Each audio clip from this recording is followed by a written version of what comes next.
सीधा शुरू करने जा रहे हैं। 18 मार्च 2025 को हुए टेस्ट का डिस्कशन।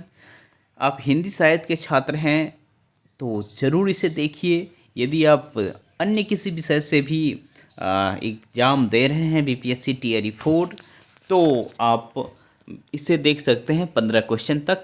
ओके, उसके बाद हिंदी साहित्य के प्रश्न शुरू हो जाएंगे। इसमें जीएस और हिंदी दोनों प्रश्न हैं।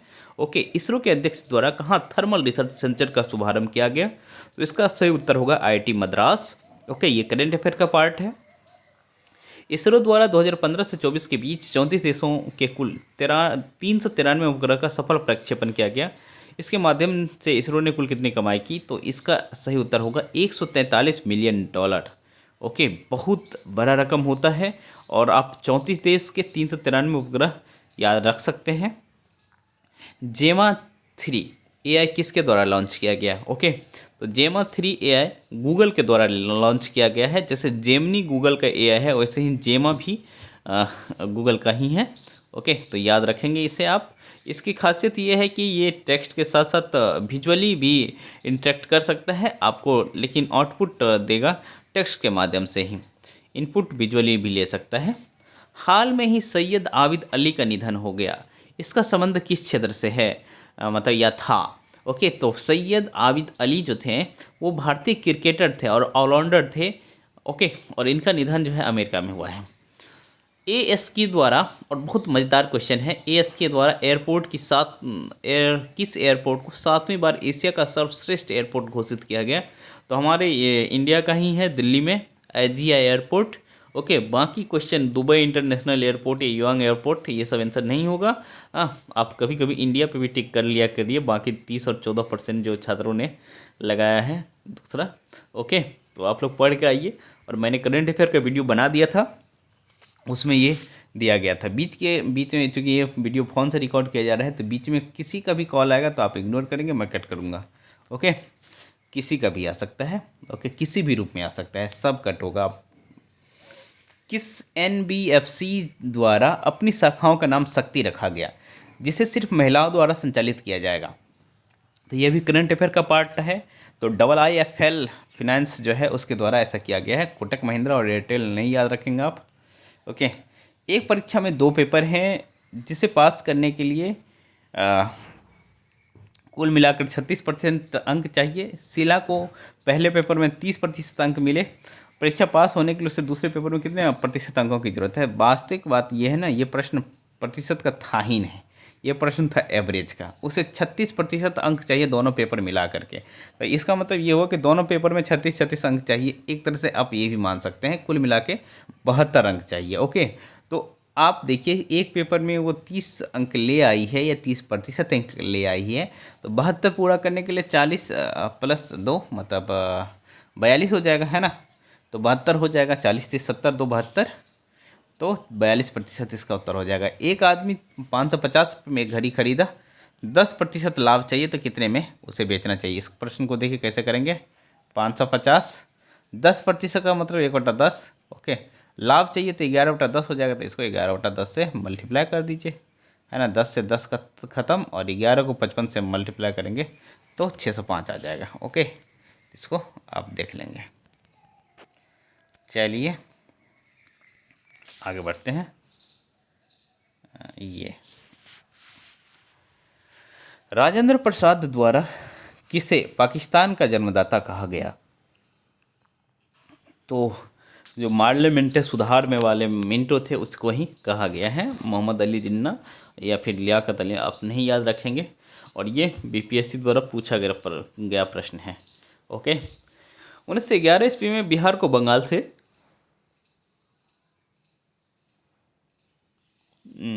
अलग कर एक प्रांत बनाया गया। ये बात सही है या गलत है? तो आप जानते हैं यह बात गलत है। 1912 ईस्वी में राजधानी को कलकत्ता से दिल्ली स्थानांतरित किया गया। ये भी बात गलत है, क्योंकि ये 1911 में हुआ और बिहार को बंगाल से अलग किया गया 12 में।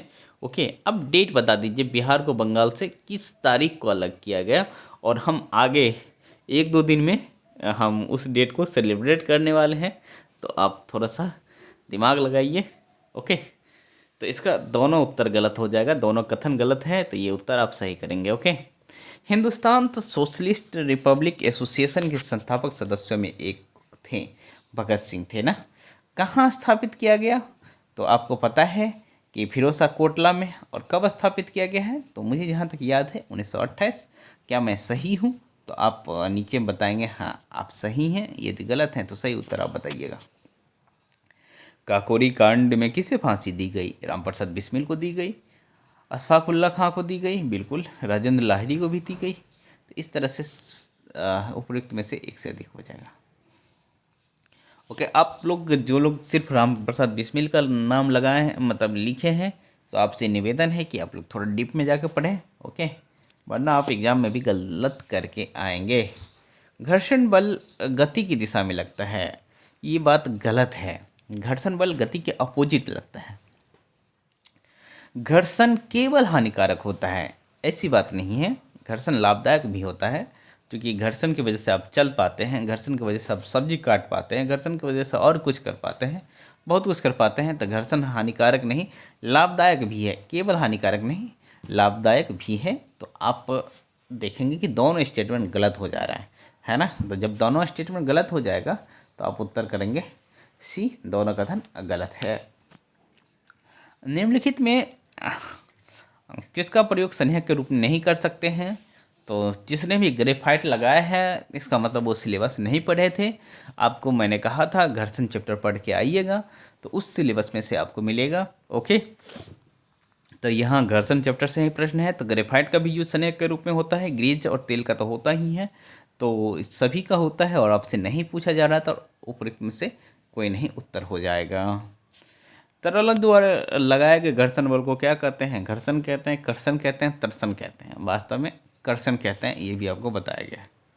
ओके, आप देखिए हिंदी के प्रश्न शुरू हो गए हैं। तो आप यदि जीएस, केवल जीएस के लिए मुझसे जुड़े हैं, तो आप यहाँ से डिस्कनेक्ट हो सकते हैं। हाँ, आपको 30 प्रश्न में हिंदी व्याकरण के भी कुछ प्रश्न रहते हैं, तो यहाँ लास्ट में हिंदी व्याकरण के भी प्रश्न हैं, तो चाहे तो आप लास्ट में स्किप करके पहुँच सकते हैं।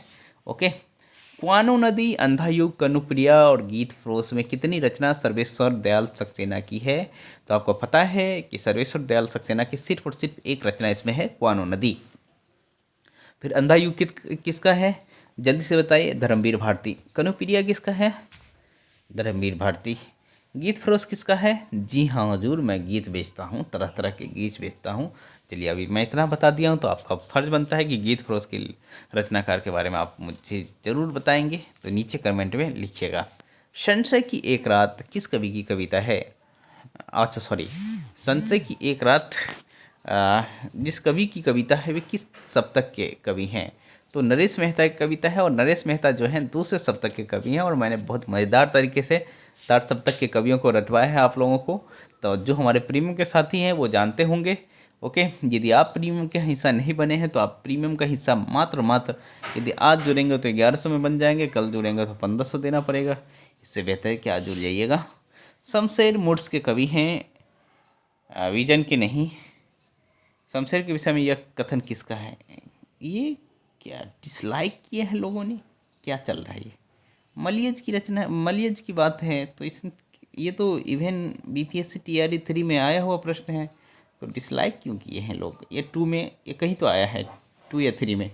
ओके, अब इसमें मैं क्या गलत कर दिया हूँ कि आप लोग डिसलाइक किए हैं? मुझे नहीं समझ आ रहा है। ओके, अब 3 लोग डिसलाइक किए, मैं नाम देख लूँ क्या? अच्छा, हम भी डिसलाइक कर दी क्या? खैर, जाने देते हैं।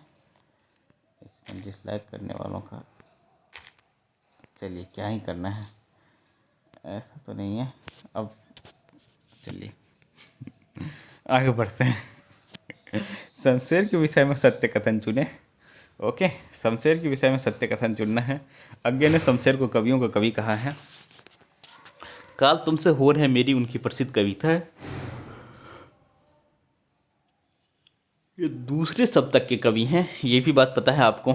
ओके, और शमशेर दूसरे सप्तक के कवि हैं, ये भी मैंने आपको अच्छे से रटवाया है ना। तो आप जानते हैं कि किस तरह से मैं रटवा सकता हूँ।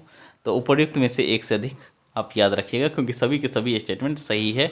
मुक्तोवेद की रचना चांद का मुंह टेढ़ा कब प्रकाशित हुआ?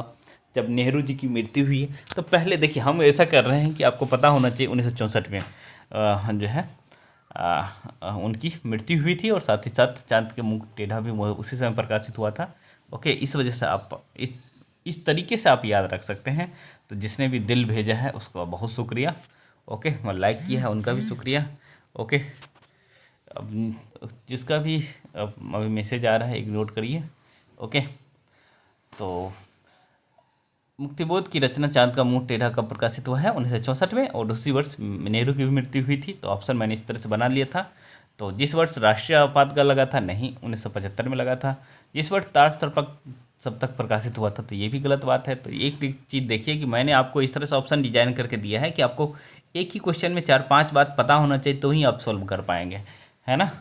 तो मैं इस तरह का काम करता हूँ कि आप लोग की तैयारी मुकम्मल हो। ओके, कितनी कविता मुक्तिबोध की है? मुक्तिबोध की कविता इसमें एक भी है? तो असाध्य वेड़ा नहीं है, अज्ञे की रचना है। सांप भी अज्ञे की रचना है। एक पीली शाम शमशेर की रचना है। तो इस तरह से मुक्तिबोध की कोई रचना नहीं है, तो 0 आंसर हो जाएगा। बहुत सारे छात्र उपयुक्त में से कोई नहीं लगा रहे हैं, ये ऐसा नहीं करिएगा। ओके, 0 दिया है, 0 लगाइए। किसने अंधेरे में कविता को एक धकता इस्पाती दस्तावेज कहा है? हाँ, धकता इस्पाती दस्तावेज किसने कहा है? शमशेर बहादुर सिंह ने कहा है। और देखिए 70% छात्रों ने सही किया है, बहुत बड़ी बात है। नई कविता का प्रकाशन वर्ष कब से माना जाता है, मतलब कब से शुरू होता है नई कविता? 1954 से। ओके, भाषा काव्य संग्रह किसकी रचना है? तो बहुत आसान प्रश्न था, इसको हम नहीं बताएंगे, महेश दत्त शुक्ल की है। चंडी चरित्र किसकी रचना है? बहुत मज़ेदार क्वेश्चन है। सिखों के अंतिम गुरु के, गोविंद सिंह के, सिखों के 10वें गुरु के। वास्तव में तीनों का तीनों ऑप्शन एक ही बात कह रहा है। 10वें गुरु भी गुरु गोविंद सिंह थे, गुरु गोविंद सिंह थे ही। सिखों के 10वें गुरु भी वही थे और अंतिम गुरु भी वही थे। तो ऊपर एक में से एक से अधिक उत्तर हो जाएगा। तो बताइए, इतना मज़ेदार क्वेश्चन कौन बना के देगा आपको?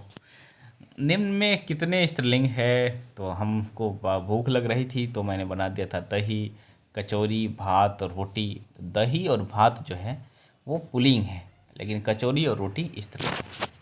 ओके, शुद्ध वाक्य चुने। चरखा काटना चाहिए, चरखा काटना चाहिए, सूत काटना चाहिए, चरखा चलाना चाहिए। ओके, चरखा दौड़ाना भी नहीं चाहिए। तो 54% छात्र ही इसको सही कर रहे हैं। और आप लोगों को कहा गया था पढ़िए, और यहीं इसी तरह के प्रश्न बनेंगे और आप गलत करके आएंगे तो हमें मत कहिएगा कि मैं पढ़ने के लिए नहीं कहा था। ओके, अशुद्ध वाक्य चुनना है। थोड़ी देर बाद वे वापस लौट आए। ओके, थोड़ी देर बाद वे लौट आए, थोड़ी देर बाद वे वापस आए। वास्तव में यहाँ जो है ना, वापस के साथ लौटना प्रयोग करना गलत है ना। तो इसी वजह से ये गलत हो गया। ओके, या तो वापस यूज कर लीजिए या लौट यूज कर लीजिए, है ना। इस वजह से पहला ऑप्शन गलत है। बाघ और बकरी एक घाट पर पानी पीते हैं। ओके, गृह प्रवेश में कौन सा समास है? तत्पुरुष। तो नई टॉपर थी हमारा कल अस्मिता, रुस्तम, सपना। उसके बाद जंग जी हैं, रवि जी हैं, और रवि जी टॉप 5 में हैं, मुझे अच्छा लग रहा है। मीनू है, रंजीता जी भी लगातार मेहनत कर रही हैं। रंजीत हैं, प्रवीण, गौरव हैं। अब तो देख रहा है कि सभी लोग मेहनती लोग ऊपर आ रहे हैं। रिंकू, सुलेखा को देखना मुझे काफ़ी अच्छा लगता है। SD हैं, SD अपना नाम बताएंगे आप कौन हैं। राम प्रवेश जी हैं, बहुत अच्छी बात है। राम प्रवेश जी, रमेश जी हैं। अमीषा है, अमीषा को मैं देख करके बहुत प्रसन्न हूँ। वो नई साथी जुड़ी हैं और देखिए टॉप 20 में आ रही हैं धीरे धीरे। गौरव हो गया, अमीश डॉन जी हैं, गुलाब कुमारी जी हैं, और नितेश श्रीवास्तव जी हैं। तो इतने सारे साथी हैं। बाकी और भी बातें हैं तो ग्रुप की बातें रहने देते हैं। तो चलिए मिलेंगे हम किसी टेस्ट में। ओके, आप प्रीमियम ज्वाइन करना चाहते हैं, मुझसे पढ़ना चाहते हैं, तो हिंदी और GS दोनों पढ़ाया जाता है एक साथ। तो आप मुझसे जुड़ सकते हैं। सिर्फ टेस्ट के लिए जुड़ना है तो मात्र 1 से 1 में जुड़ सकते हैं। तो चलिए मिलेंगे हम।